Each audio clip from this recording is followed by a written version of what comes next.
Hi, I'm Amber with Little Elise Photography.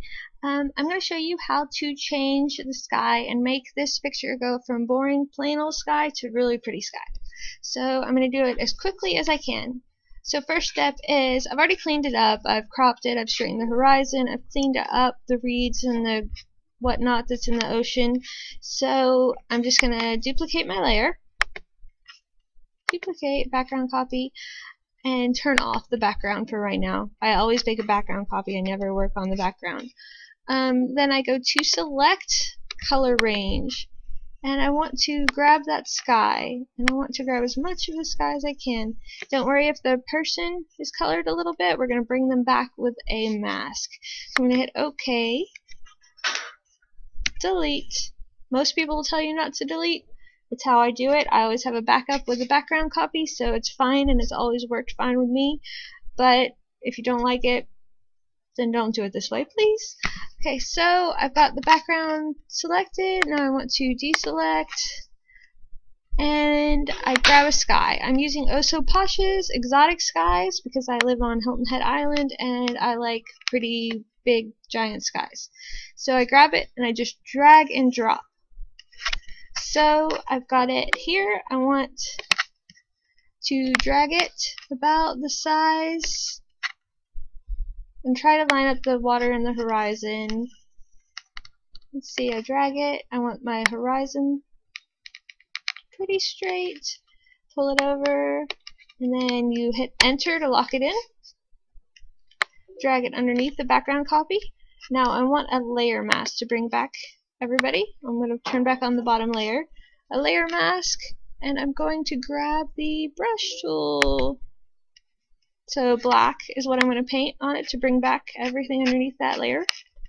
So I'm going to bring her back, bring back the pretty colors in her dress, and pretty colors in her hair, bring back his pants, bring back little man's pants, and bring back anything else that's here.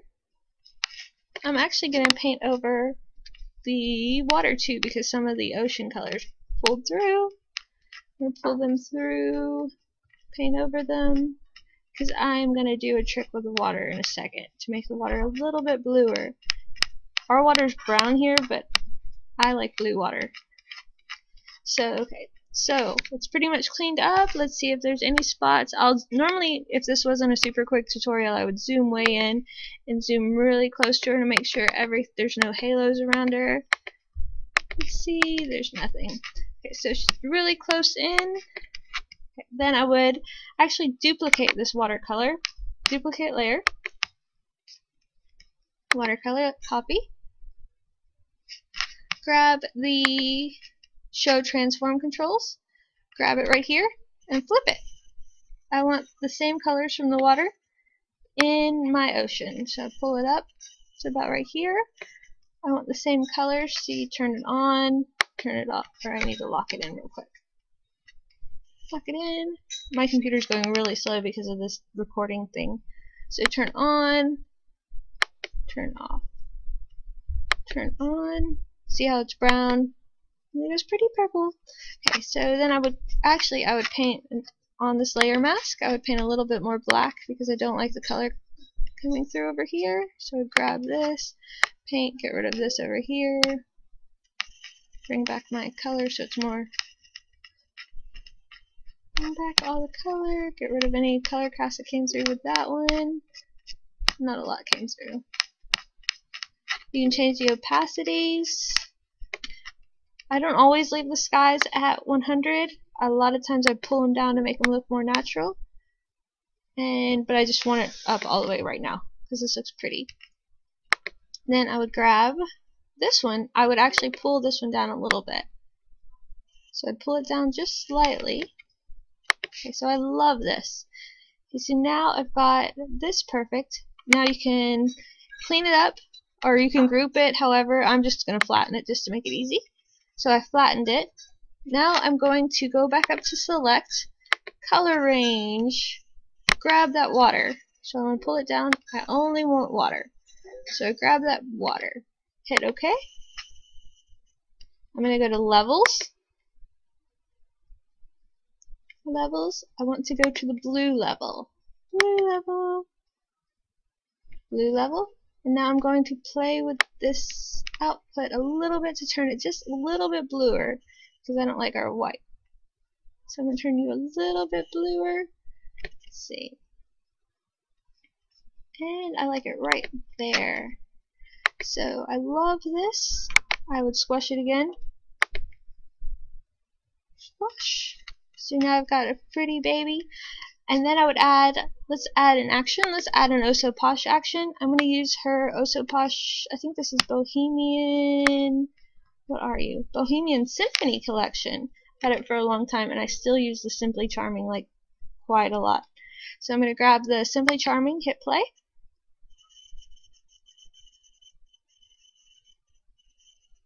It's actually not normally this slow.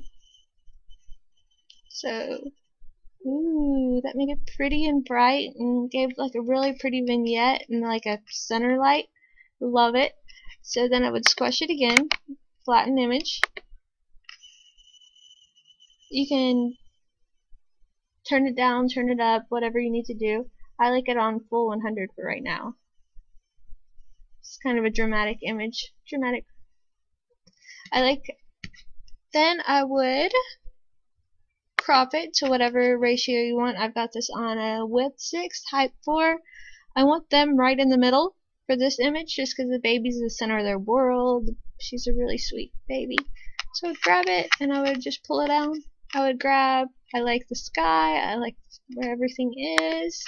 I would hit image, crop.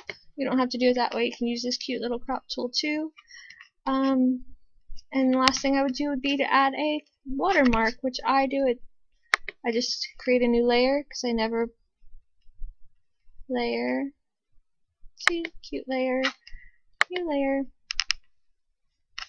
And then I do it as a brush. I've got my logo saved as a brush.